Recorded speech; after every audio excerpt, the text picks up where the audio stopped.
अस्सलाम वालेकुम नाजरीन, मैं हूं आपका होस्ट ज़ीशान हैदर। आप देख रहे हैं जी स्पीक्स। नाजरीन, आज हम आपको बताएंगे इलेक्शन और इलेक्शन के बाद होने वाले सारे मामलात और बताएंगे कि पाकिस्तान का अगला वज़ीर आज़म कौन बनेगा। पहले तो आपसे बात करते चलें इलेक्शन से रिलेटेड। नाजरीन, पाकिस्तान में जनरल इलेक्शन 2024 जो फरवरी की तारीख 8 को मुनक़िद हुआ, उस इलेक्शन का रिजल्ट 3 दिन में दिया गया। कुछ स्टेशंस पर तो लोगों ने, कैंडिडेट्स ने लड़ झगड़ के आरोज से इलेक्शन का रिजल्ट लिया और इसको इलेक्शन की नाअहली समझ लें, सुस्त रवि समझ लें या कोई बेईमानी समझ लें कि उन्होंने पोलिंग स्टेशंस का रिजल्ट और उसके बाद आरोज ने रिजल्ट को 3 दिन तक रोके रखा। नाजरीन, इलेक्शन का जैसे ही टाइम पोलिंग स्टेशंस का ख़त्म हुआ, उसके चंद ही घंटों बाद जब रिजल्ट्स आना शुरू हुए तो देखा गया कि पाकिस्तान तहरीक इंसाफ के हमायत याफ्ता जो आज़ाद उम्मीदवार इलेक्शन लड़ रहे थे, उनकी बड़ी तादाद एक बड़ी लीड से जीतने लगी, जिसमें बड़ी बड़ी सीटें पाकिस्तान की एक बहुत बड़ी सियासी जमात नून लीग हारने लगी, जिसमें ख्वाजा आसिफ की सीट रेहाना डार से लीड में हारने लगे। रेहाना डार की एक बहुत बड़ी लीड चल रही थी। अता तारड़ बिलावल भुट्टो जरदारी से हार रहे थे। नवाज शरीफ डॉक्टर यास्मीन राशिद से हार रहे थे और मानसेरा से भी। मरियम नवाज हार रही थी, यूसुफ रजा गिलानी हार रहे थे। इसी तरह चंद और बड़े नाम जैसा कि आबद शेर अली, राना सनाउल्लाह, जवेद लतीफ़, ये सारे के सारे कैंडिडेट्स आज़ाद उम्मीदवारों से बड़ी लीड से हार रहे थे। इसी तरह बात करते चलें तो इस्लामाबाद के तीनों हलकों में डॉक्टर तारक फजल चौधरी जो एक नुमाया कैंडिडेट है नून लीग के, वो शुएब शहीन से एक बड़ी लीड से हार रहे थे। ये सारी कहानी चलती गई और एक दिन गुजर गया, आरोज ने रिजल्ट रोक लिए, झगड़े आरोज के दफातर के सामने एहतजाज शुरू हो गए और देखते ही देखते ये सारे के सारे रिजल्ट्स बदलना शुरू हो गए। कुछ ही घंटों बाद ये सारी सीटें लीड के साथ नून लीग जीतने लगी। हुआ कुछ ऐसा कि जितने वोट कैंडिडेट्स को एक हारने वाले को पड़े, उससे ज्यादा वोट जो थे वो रिजेक्ट होना शुरू हो गए।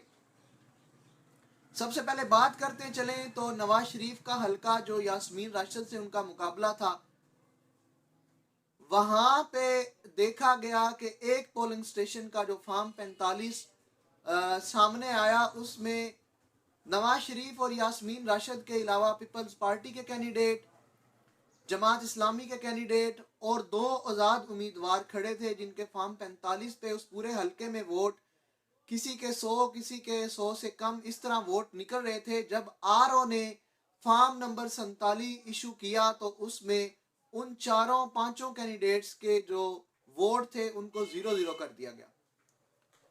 इसी तरह नवाज शरीफ साहब को मानसेरा वाली सीट भी जिताई गई, हालांकि वो जो आज़ाद उम्मीदवार थे वो बड़ी लीड से वहां से भी जीत रहे थे।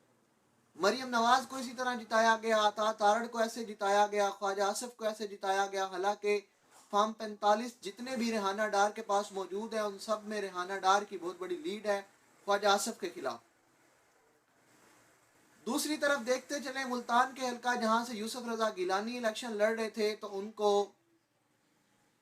4000 की लीड से जितवाया गया और उस हल्के में 12000 वोट रिजेक्ट किए गए और जो हारने वाला कैंडिडेट है वो 4000 से हारा, रिजेक्टेड वोट 12000 हुए।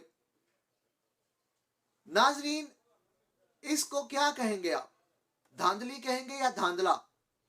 इंटरनेशनल मीडिया जो पाकिस्तान की कवरेज कर रहा था इलेक्शन डे की, उन्होंने देखा यहाँ पे रह के कि पाकिस्तान तहरीक इंसाफ एक मकबूल तरीन जमात है और इमरान खान एक पॉपुलर लीडर है। जाते हुए उन्होंने कहा कि इमरान खान की हुकूमत होनी चाहिए। नवाज शरीफ की सीटें जीतने पर इंडिया का जो मीडिया है उसने खुल्लम खुल्ला पोल खोल दिया। उसने कहा कि पाकिस्तान के जनरल इलेक्शन में धांधली नहीं, धांधला हुआ है। कि नवाज शरीफ जो चौथी बार वजीर आजम बनने आए हैं, उनके जो फार्म 45 हैं पोलिंग स्टेशन के, उसमें वो हारे हुए हैं मुखालिफ कैंडिडेट की बड़ी लीड लेकर। और जब फार्म 47 बनते हैं तो उसमें नवाज शरीफ जीते हुए हैं। ऐसा क्यों हुआ कि क्या जो वादा किया गया था वो पूरा करना है? और इन सारे रिजल्ट्स के बाद जो सीटें नून लीग जीती वो बनती है तादाद 74, और जो आज़ाद उम्मीदवार पाकिस्तान तहरीक इंसाफ की हमायत याफ्ता कैंडिडेट जीते वो बनते हैं 93, जो और आज़ाद उम्मीदवार खड़े थे वो बनते हैं 8।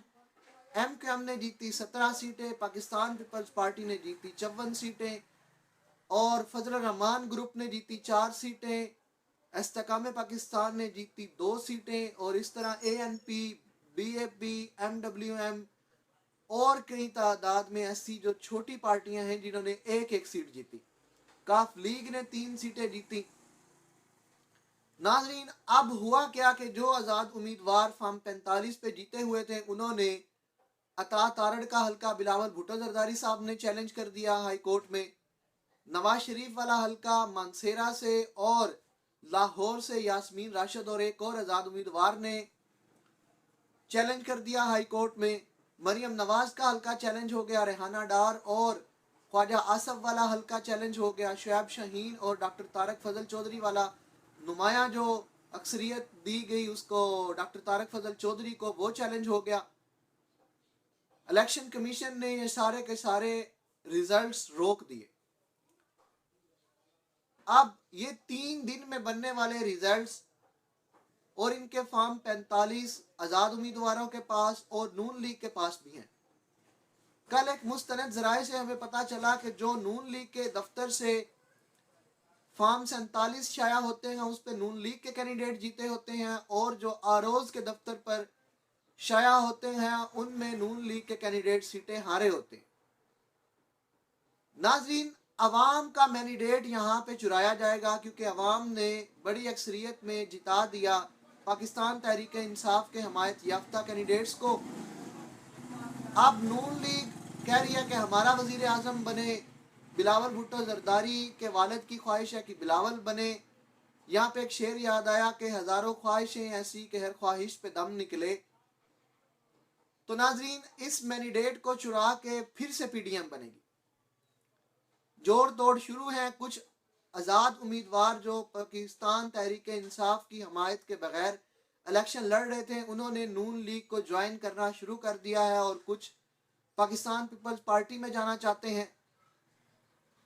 यहाँ पे एक बड़ा कदम के पाकिस्तान तहरीक इंसाफ के जो चेयरमैन बैरिस्टर अली गौहर है, उन्होंने कहा कि हम MWM के साथ शामिल होना बेहतर समझेंगे या अपोजिशन में जाना, हम किसी जमात के साथ इल्हाक करके हुकूमत नहीं बनाएंगे।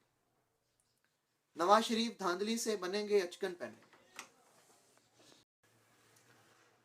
अब हो कुछ रहा है ऐसा कि नून लीग चाहती है कि वजीर आजम हमारा बने, और पाकिस्तान पीपल्स पार्टी ये नहीं चाहती। आज से पहले जो मुलाकातें सारी हो चुकी हैं उनमें पाकिस्तान पीपल्स पार्टी का कहना यह है कि बिलावल भुट्टो जरदारी को वजीर आजम बनाया जाए, और नून लीग चाहती है कि मियाँ साहब इतना दुख तकलीफ दर्द बर्दाश्त करके बीमारियां जो हैं उनको उन्होंने बड़ी मुश्किल से ठीक किया और वो पाकिस्तान आए हैं, तो उनको वजीर आजम बनना चाहिए। लेकिन मियाँ साहब के पास इतनी अक्सरियत नहीं है कि वो अपना अकेला वजीर आजम बना सके। MQM ने पहले ही इत्तेहाद नून लीग से कर लिया है, और उन्होंने कहा कि कराची को फ्रंट फुट पे रखा जाएगा तरक्की के लिए। MQM को कराची का सेहरा पहनाया जाएगा। नाजरीन, अब बैरिस्टर अली गौहर के पास ऑप्शन क्या है? या तो वो अपोजिशन में बैठेंगे या किसी पार्टी में जाएंगे और वहाँ जाके मखसूस नशिस्तें भी लेंगे, और फिर देखेंगे कि क्या उनकी हुकूमत बन सकती है या नहीं। और पाकिस्तान में ये पहले ही सारी चीज़ें नज़र आ रही थी कि पाकिस्तान तहरीक इंसाफ की जो सीटें हैं निकलेंगी तो ज़्यादा, लेकिन उनको हुकूमत नहीं बनाने दी जाएगी। नाजरीन, यहाँ पे एक और बड़ी खबर आपको बताते चलें कि जब रिज़ल्ट की बड़ी लीड सामने आई, आज़ाद उम्मीदवार जो कि हमायत याफ्ता थे PTI के, तो साथ ही शाह महमूद कुरैशी और इमरान खान साहब की 9 मई वाले जो 12 केसेस थे उनमें से जमानतें हो गई और उनको जमानत मिल गई अदालत से। ये पीटीआई के लिए बहुत बड़ी खुशखबरी थी। नाज़रीन, जो भी अगला वजीर आज़म आएगा उसके लिए मुश्किलात पैदा हो चुकी हैं क्योंकि महंगाई बहुत ज़्यादा है पाकिस्तान में। लोगों से कैंपेन में वादे भी कर चुके थे, हम आए तो ये कर देंगे वो कर देंगे। क्या बिलावल भुट्टो जरदारी पहली ही बारी में अपनी सियासत ख़त्म कर सकते हैं कि वजीर आज़म बने और लोगों के वादे पूरे ना हो और उनकी सियासत ख़त्म हो जाए?